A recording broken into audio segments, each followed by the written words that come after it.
ہمارے چینل سے جڑنے کے لیے یوٹیوب پر شاہدی جمالی نیٹ ورک کو ابھی سبسکرائب کریں۔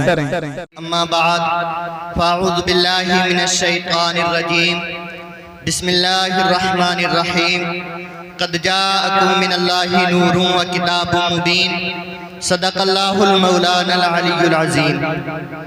آئیے حضرات، سب سے پہلے آقا انعامدار، مدینے کے تاجدار، دونوں عالم کے مالک و مختار، سرور کائنات، فخر موجودات، بے کسوں کے کس، بے بسوں کے بس، سیاح لا مکان، مالک انس و جاں، فخر آدم و بنی آدم، حضرت احمد مجتبی محمد مصطفیٰ صلی اللہ علیہ وسلم کی بارگاہ اقدس میں درود و سلام کا نذرانہ پیش کریں۔ بڑے باواز بلند اللہم صلی علی سیدنا و مولانا محمد وعلی آل سیدنا و مولانا محمد وبارک وسلم صلاۃ و سلام علیکہ یا رسول اللہ صلی اللہ تعالی علیہ وسلم۔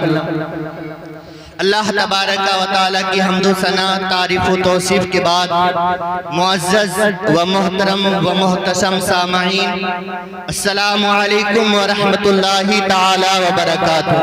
وعلیکم السلام ورحمۃ اللہ تعالی وبرکاتہ۔ حضرات محترم، ہم اور آپ یہاں پر آج نبی اکرم صلی اللہ علیہ وسلم کی ولادت کی خوشی میں نبی اکرم صلی اللہ علیہ وسلم کا میلاد سجائے ہوئے بیٹھے ہیں۔ حشر تک ڈالیں گے ہم پیدائش مولا کی دھوم، حشر تک ڈالیں گے ہم پیدائش مولا کی دھوم، مثل فارس نجد کے قلعے گراتے جائیں گے اور خاک ہو جائیں عدو جل کر مگر ہم تو رضا، خاک ہو جائیں عدو جل کر مگر ہم تو رضا، دم میں جب تک دم ہے ذکر ان کا سناتے جائیں گے، دم میں جب تک دم ہے ذکر ان کا سناتے جائیں گے۔ نبی اکرم صلی اللہ علیہ وسلم کی ولادت کے تعلق سے کلام مجید میں بہت ساری آیاتیں نازل ہوئی ہیں، جن میں سے چند میں آپ کو سنانے کی کوشش کروں گا۔ اللہ تبارک و تعالیٰ کلام مجید میں نبی اکرم صلی اللہ علیہ وسلم کی ولادت کے تعلق سے ارشاد فرماتا ہے، قد جاءکم من اللہ نور و کتاب مبین، تحقیق کہ تمہارے پاس آیا اللہ تبارک و تعالیٰ کی طرف سے ایک نور اور روشن کتاب۔ نور یعنی نبی اکرم صلی اللہ علیہ وسلم، اور روشن کتاب یعنی کلام مجید۔ دوسری جگہ اللہ تبارک و تعالیٰ ارشاد فرماتا ہے، لَقَدْ مَنَّ اللَّهُ عَلَى الْمُؤْمِنِينَ إِذْ بَعَثَ فِيهِمْ رَسُولًا، اللہ تبارک و تعالیٰ نے مومنین پر بڑا ہی احسان کیا کہ ان میں سے انہی کی طرف ایک رسول بھیجا۔ یہاں پر اللہ تبارک و تعالیٰ نے نبی اکرم صلی اللہ علیہ وسلم کی بعثت کو، نبی اکرم صلی اللہ علیہ وسلم کے مبعوث ہونے کو احسان عظیم قرار دیا کہ مومنوں تم پر اللہ کا بڑا احسان ہے کہ تمہارے پاس اللہ کے رسول تشریف لے آئے۔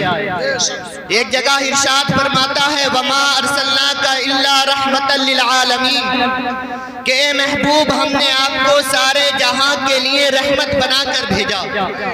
ایک جگہ پر اللہ تبارک و تعالیٰ ارشاد فرماتا ہے، وَإِذْ أَخَذَ اللَّهُ مِيثَاقَ النَّبِيِّينَ لَمَا آتَيْتُكُم مِّن كِتَابٍ وَحِكْمَةٍ ثُمَّ جَاءَكُمْ رَسُولٌ مُصَدِّقٌ لِّمَا مَعَكُمْ۔ اللہ تبارک و تعالیٰ نے تمام انبیاء اکرام سے ایک میثاق لیا، ایک عہد لیا کہ میں تم کو کتاب اور رسالت عطا کروں گا، لیکن جب آخری رسول تمہارے پاس تشریف لے آئیں تو تم اس کی تصدیق کرنا۔ تمام نبیوں نے اس کا اقرار کیا۔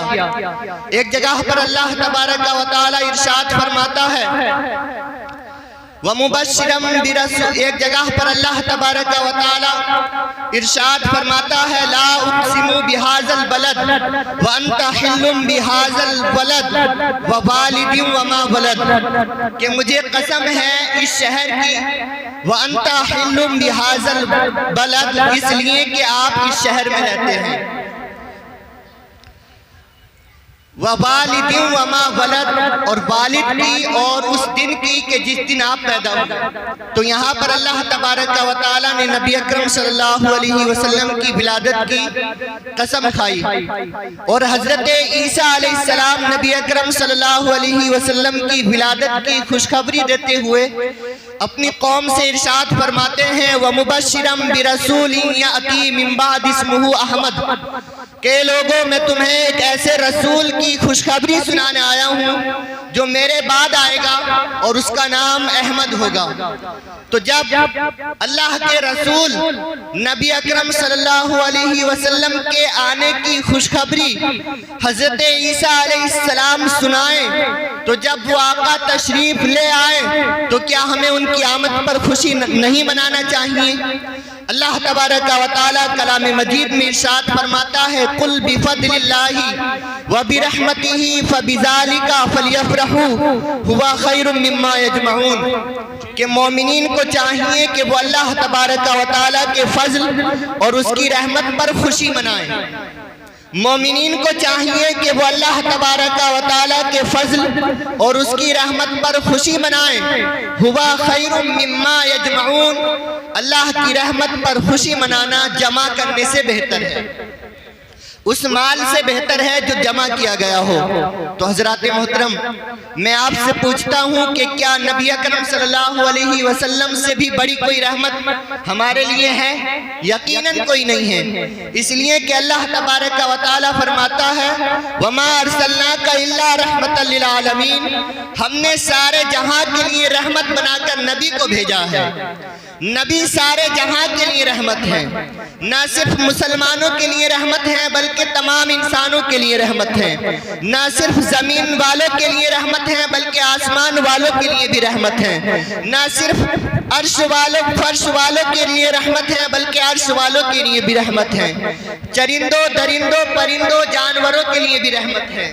تو نبی اکرم صلی اللہ علیہ وسلم اللہ تبارک و تعالیٰ کی سب سے بڑی رحمت ہے، تو ہمیں اور آپ کو چاہیے کہ اس کی ولادت پر خوشی منائیں۔ اچھا، کچھ لوگ کہتے ہیں کہ چلو ہم نے مان لیا کہ جس دن نبی اکرم صلی اللہ علیہ وسلم اس دنیا میں تشریف لائے وہ دن رحمت والا تھا، وہ دن مسرت و خوشی کا دن تھا، لیکن تم جو نبی کی ولادت کی خوشی ہر سال مناتے ہو، نبی ہر سال تشریف تھوڑی لاتے ہیں، نبی ہر سال تھوڑی پیدا ہوتے ہیں، نبی کی ولادت ہر سال تھوڑی ہوتی ہے۔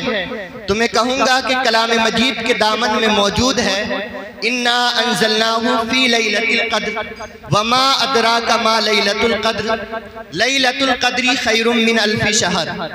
اللہ تبارک و تعالیٰ نے لیلۃ القدر کی رات کو کلام مجید کو عرش سے آسمان اول پر نازل فرمایا، پھر اللہ تبارک و تعالیٰ نے اس رات کو اتنا عظیم بنا دیا، اتنا عظیم بنا دیا کہ اللہ تبارک و تعالیٰ فرماتا ہے وَمَا أَدْرَاكَ مَا لَيْلَةُ الْقَدْرِ، تم کیا جانو کہ لیلۃ القدر کیا ہے؟ تنزل الملائکۃ والروح فیہا بإذن ربہم من کل امر، لیلۃ القدر کی رات آسمان سے فرشتے نازل ہوتے ہیں اور اللہ تبارک و تعالیٰ کی برکتیں نازل ہوتی ہیں۔ کیوں نازل ہوتی ہیں؟ لیلۃ القدر ہم کو کیوں عطا کی گئی؟ اس لیے کہ اس رات کلام مجید جو ہے وہ عرش سے آسمان اول پر نازل ہوا۔ تو جس رات کلام مجید عرش سے آسمان اول پر نازل ہوا، وہ رات اللہ تبارک و تعالیٰ نے تمام راتوں میں سب سے افضل بنا دیا۔ اس رات کو اللہ تبارک و تعالیٰ نے 1000 راتوں سے بھی زیادہ افضل بنا دیا۔ اس رات ہر سال جب بھی وہ رات آتی ہے تو اس رات جو ہے اللہ تبارک و تعالیٰ کی رحمتیں اور فرشتے نازل ہوتے ہیں۔ تو نبی اکرم صلی اللہ علیہ وسلم ہر سال تشریف نہیں لاتے، لیکن اللہ تبارک و تعالیٰ کی رحمتیں ہر سال نازل ہوتی ہیں، اللہ تبارک و تعالیٰ کی برکتیں ہر سال نازل ہوتی ہیں۔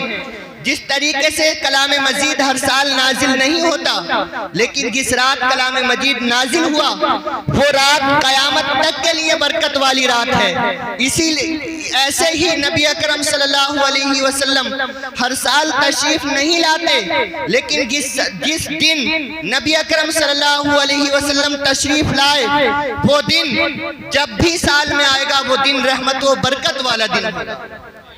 تو حضرات محترم، ہمیں نبی اکرم صلی اللہ علیہ وسلم کی ولادت بسعادت کے دن خوشی منانا چاہیے، لیکن ادب و احترام کے ساتھ، خلوص کے ساتھ۔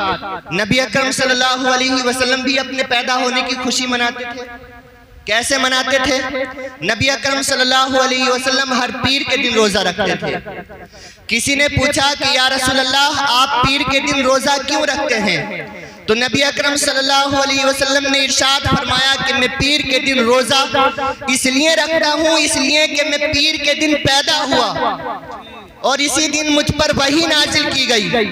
حضرات محترم، جب نبی اکرم صلی اللہ علیہ وسلم اپنی ولادت کی خوشی میں روزہ رکھ سکتے ہیں اور ہر پیر کو روزہ رکھتے تھے، تو کیا ہم نبی اکرم صلی اللہ علیہ وسلم کی ولادت کی خوشی میں ہر سال نہیں تو ماہ ربیع الاول میں جتنے بھی پیر آئیں ان پیر کو روزہ نہیں رکھ سکتے؟ یہ تو سنت ہے نبی کی۔ نبی کی ولادت کی خوشی اگر نبی کی سنت کے اعتبار سے منائے تو پھر اس سے بڑا ثواب کیا ہے؟ نبی اکرم صلی اللہ علیہ وسلم کی ولادت کی خوشی میں سنت یہ ہے کہ روزہ رکھیں، ہر پیر کو روزہ رکھیں۔ اگر یہ بھی نہیں ہے تو مہینے میں ایک دن روزہ رکھ لیں، یا سال میں ماہ ربیع الاول کے مہینے میں جتنے بھی مرتبہ پیر آئے اس پیر کو روزہ رکھیں۔ نبی اکرم صلی اللہ علیہ وسلم کے نام کی میلاد منائیں اور جلوس نکالیں، لیکن ادب و احترام کے ساتھ۔ اللہ تبارک و تعالیٰ کی بارگاہ میں دعا ہے، میں نے جو کچھ عرض کیا اللہ تبارک و تعالیٰ اسے قبول فرمائے۔ آمین وآخر دعوانا ان الحمدللہ رب العالمین۔